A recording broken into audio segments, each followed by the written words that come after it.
ఇవన్నీ కూడా ఖచ్చితంగా తెలుసుకోవాల్సిన అవసరం చాలా ఉంది. ఈ రోజున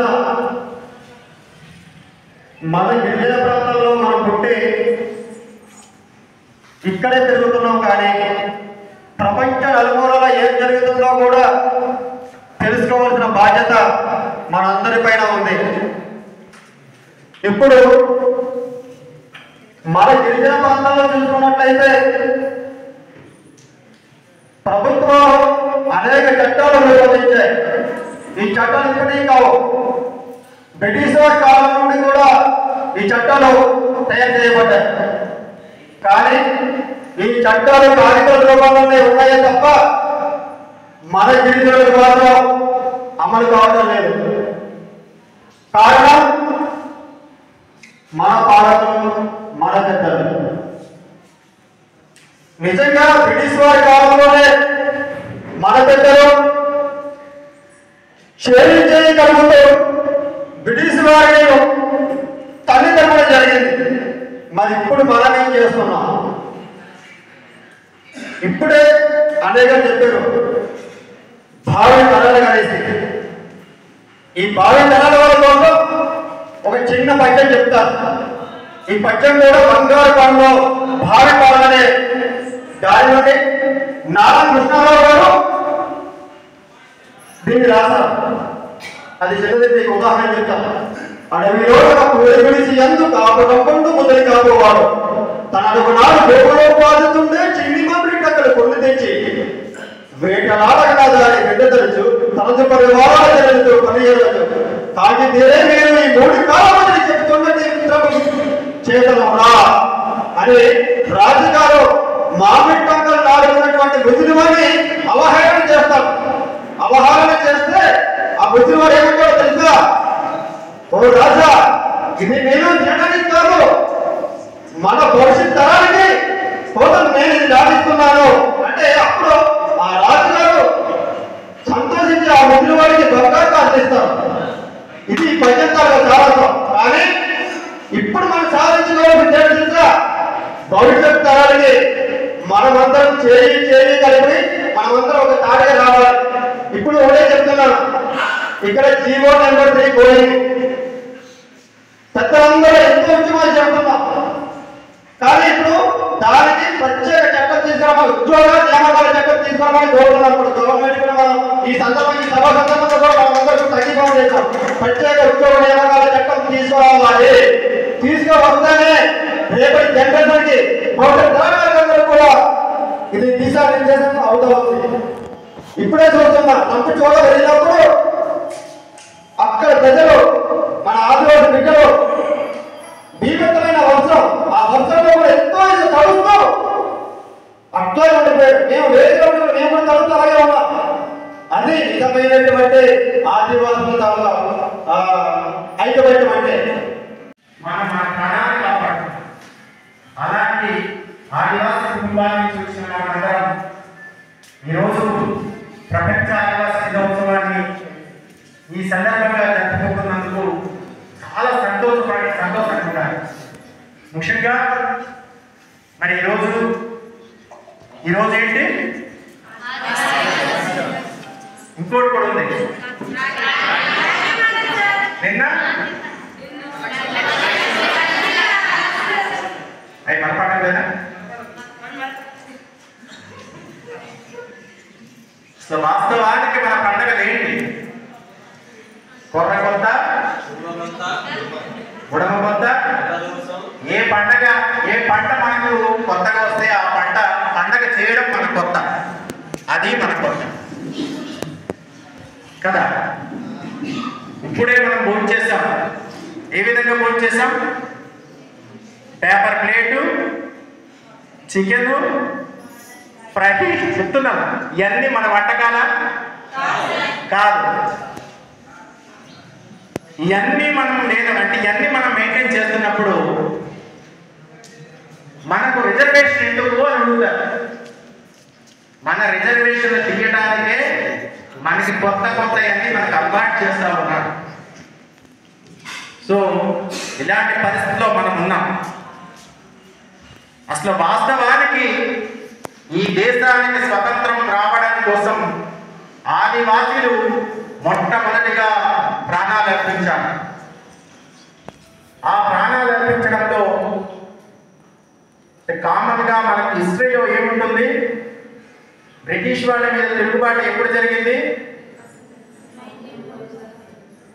చెప్పండి మీరే స్టూడెంట్స్.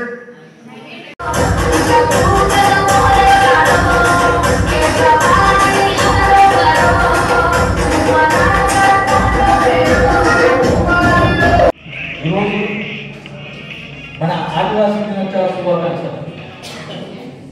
ముఖ్యంగా చెప్పేది నేను రెండు విషయాలు చెప్పదలుచుకున్నాను. మనమంతా ఆదివాసులు అనే సెట్లో గర్వంతో మాట్లాడుతున్నాం. కానీ ఈరోజు ఈ గదిలో కొంతమందే కనిపిస్తున్నారు. అంటే మిగతా వాళ్ళందరూ మూలను పడ్డారా అనేసి నాకు డౌట్ వస్తుంది. చాలా మందికి రకరకాల ఫీలింగ్స్ ఉన్నాయి మనిషిలో. అది ఇచ్చు ఇది తక్కువ అనేసి అటువంటి ఫీలింగ్స్ ఎవరికి లేవు. ఇక్కడ నిత్యం ఆర్గనైజ్ చేసే వాళ్ళందరూ కలిసే ఉన్నారు. మన మనసులో కొంతమంది కావాలని క్రియేట్ చేస్తున్నారు రకరకాల పేర్లతో. కానీ మనందరం కూడా ఆదివాసీలో అందరం కలిసిమెలిసి ఉంటారు. భక్తర వాల్మీకి కొండదొర నూకదొర గదుమ పూజ భోజు ఇటువంటి భేదాలే ఉండు. ఒకసారి ఆలోచించండి. మనందరం మూలపరుస్తున్నాం కాబట్టి త్వరగా ఇంటి పేరు చూద్దాం. భక్తలో ఉన్నారు, వాల్మీకిలో ఉన్నారు, కోయదూరులో ఉన్నారు, మండదూరులో ఉన్నారు, కొండదూరులో ఉన్నారు. గడుదూరు ఇంటి పేరు చూద్దాం.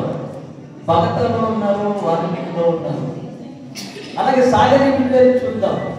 భక్తలో ఉన్నారు, కమ్మలో ఉన్నారు, వాల్మీకిలో ఉన్నారు, కొండదూరులో ఉన్నారు, కమ్మల్లో ఉన్నారు. కొండదూరు ఇంటి పేరు చూద్దాం. వాల్మీకిలో ఉన్నారు, భక్తలో ఉన్నారు. అలాగే వద్దల, వాల్మీ, కిప్పుడు, మతం రకరకాల ఇంటి పేర్లు కూడా అన్ని సామాజిక వర్గాల్లో ఉన్నాయి. కానీ మనందరం మూల పురుషులం, ఆదివాసీలు.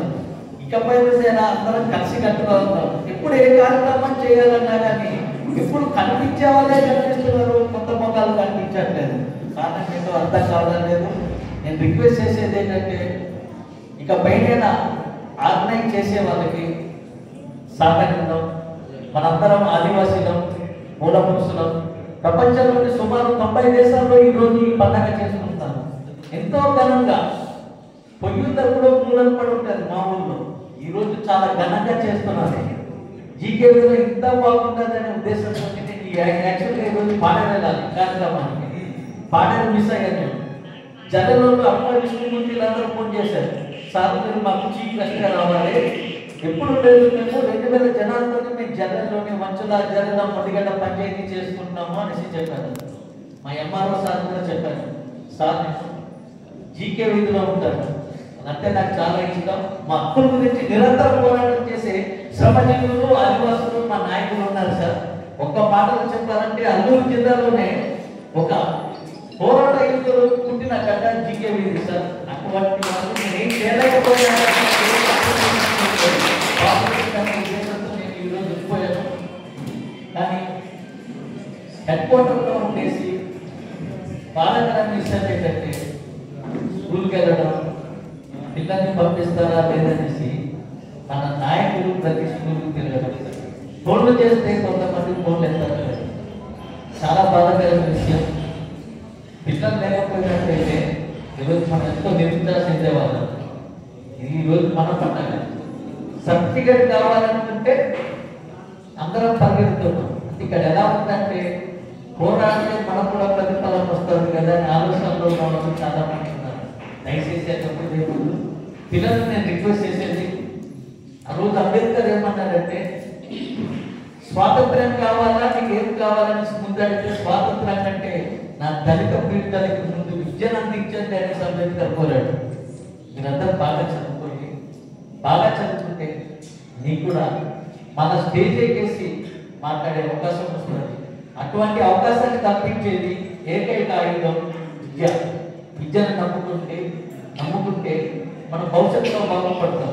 ఇప్పటికే మనకున్న హక్కులు చాలా హరించిపోయాయి. నెక్స్ట్ మీ స్థాయికి వచ్చేటప్పటికి ఇవి ఉన్నవి కూడా ఉంటాయో పోతాయో తెలియటం లేదు. కానీ కాపర్దారులకు ఇక్కడ కొంతమంది మన మనేశ్వర గారు, రామచంద్ర గారు పేరు పైన కొంతమంది కాపర్దారులు ఉన్నారు కాబట్టి మన జీకే కొన్ని హక్కులు ఉన్నాయి. లేకపోతే అవి కూడా హరించుకోవడానికి సిద్ధంగా ఉన్నాయి. చాలా మంది అనుకుంటున్నారు, ఇప్పుడు నేను ఇంటుంటాను కూడా, రాష్ట్రంలో గారు ఈ మండలానికి వచ్చి వస్తే గొడవలు వచ్చేస్తున్నాయి అంటారు. అవి గొడవలు కాదు, జరుగుతున్న అన్యాయానికి ప్రశ్నిస్తున్నారు. సమాజంలోని ఏ వ్యక్తికి గురించైనా చెడ్డగా మాట్లాడుతున్నారంటే అర్థం చేసుకుంటా ఏం చేసుకోవాలి తెలుసా, ఆయన ప్రశ్నిస్తున్నాడు అని అర్థం. ప్రశ్నించే వ్యక్తి జనాల్లోని శత్రువుగా తయారవుతాడు. చాలా మంచోడు అంటే ఆయన సమాజం గురించి ప్రశ్నించట్లేదు అని అర్థం. మన ఆదివాసులకి హక్కులన్నీ హరించిపోతున్నాయి. చాలా బాధతుంది నాకు కూడా, కానీ ఏం చేస్తాం, చేతకంతనంలో ఉన్నాం, ఐక్యత లేదు. మూలవాసులం అనుకుంటున్నాం, మనం ఆదివాసులం మూలవాసులం, మూలలో పడిపోయి ఉన్నాం. ఇంకెప్పుడు మనం వెలుగులోకి వస్తాం. మన గురించి ఈ ఉద్యోగాలు, మన గురించి ఇటువంటి పండగలు వస్తున్నాయి. ఈ పండగలో మన ఎవరు కనిపించట్లేదు. ఇప్పుడు ఆర్గనైజ్ చేసే వాళ్ళే చేస్తున్నారు. దురదృష్టం ఏంటంటే ఉపాధి లేని వాళ్ళకి ఆర్గనైజ్ చేస్తున్నారు, ఉపాధి ఉన్న వాళ్ళకి మేము డైరెక్ట్ లెక్చర్ ఇస్తున్నాం. చాలా బాధాకరం. ఇటువంటి ఏమైనా అవకాశం ఉంటే మన ఉద్యోగస్తులు మనం నెలవారీ సంపాదన పొందాం కాబట్టి ఇటువంటి వాళ్ళకి వ్యక్తిగతంగా ఏం చేయలేకపోయినా కానీ ఇటువంటి కార్యక్రమాలు చేసేటప్పుడు ఎంతమంది మనం సహాయం చేయాలి అనేసి మీ అందరికీ కోరుచు. పిల్లలు మీరందరూ బాగా చదువుకోండి. తల్లిదండ్రులు పిల్లలు ఎవరైనా ఉంటే మీరు ఇంటర్మీడియట్ చదువుతున్నారు, నాకు కలిసినట్లయితే ఎడ్యుకేషన్ పరంగా మీకు ఫీజులు కానీ బుక్స్ కానీ నేను కొనేసిస్తాననేసి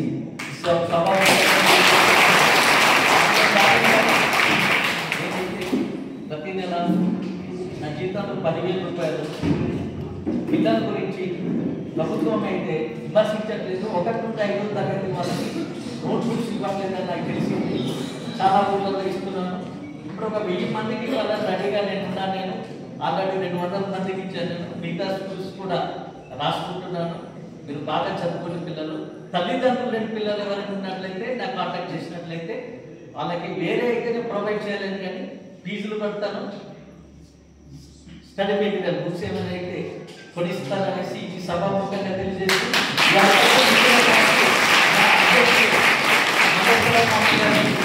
మరి ఒకసారి నా ధన్యవాదాలు తెలియజేస్తూ ఈరోజు ఈ కార్యక్రమాన్ని ఇంత దిగ్విజయంగా నిర్వహిస్తున్నటువంటి నిర్వాహకులకి నా సహాయంగా 5,000 రూపాయల ఈ కార్యక్రమానికి